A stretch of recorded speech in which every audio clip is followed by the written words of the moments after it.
think it's time for Jack to let her rip.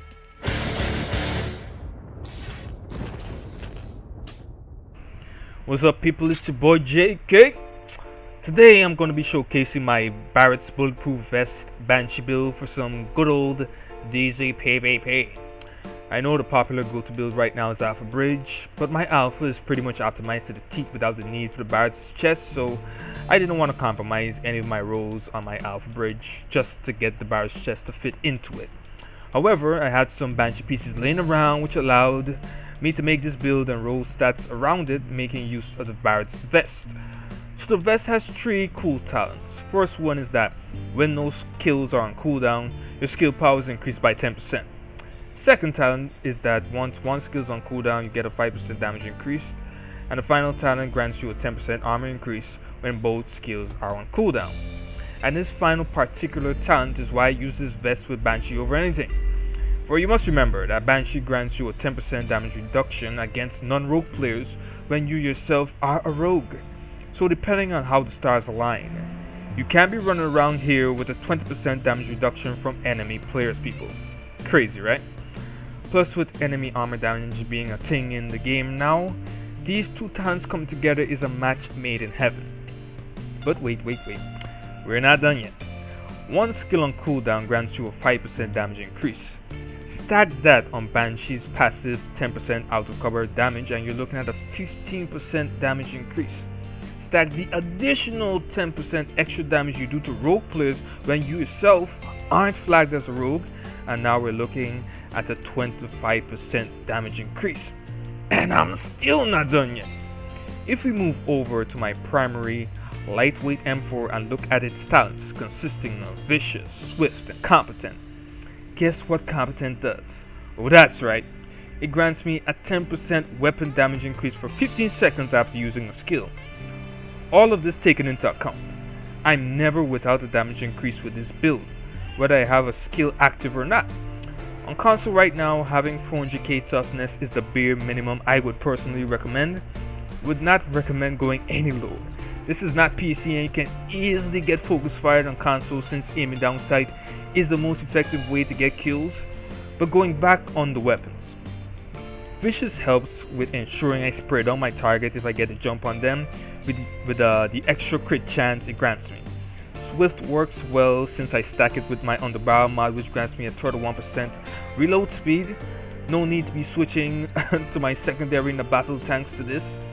Now onto the gear and what I have rolled. Armor rolled across the board with me. Chest, knees, holster, and backpack. Barret's vest rolled to stamina with armor and health as the majors and increased kill XP as the minor. What could have been optimized here is replacing health with probably exotic damage resilience and having ammo capacity as the minor. But Banshee grants you ammo every 30 seconds or so we're covered on that front. Plus it's modded out with stamina mods rolled with armor. The mask swoops in to give me, exotic damage resilience, which I'm missing from the chest to survive Secret Mines. You know those are OP right now. But I use this mask over my other mask for one main reason. Enemy armor damage naturally rolled as the minor attribute. Bang! Also, I have stamina mod on here.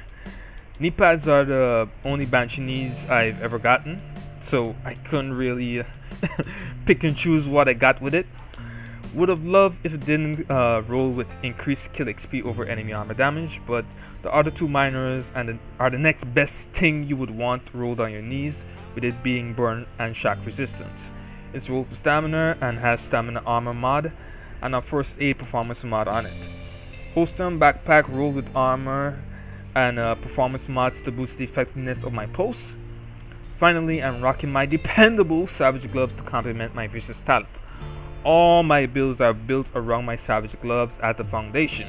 Crit chance really helps on console since you end up getting body shots more than you would usually get headshots, and those crits can really help out in putting your opponent down.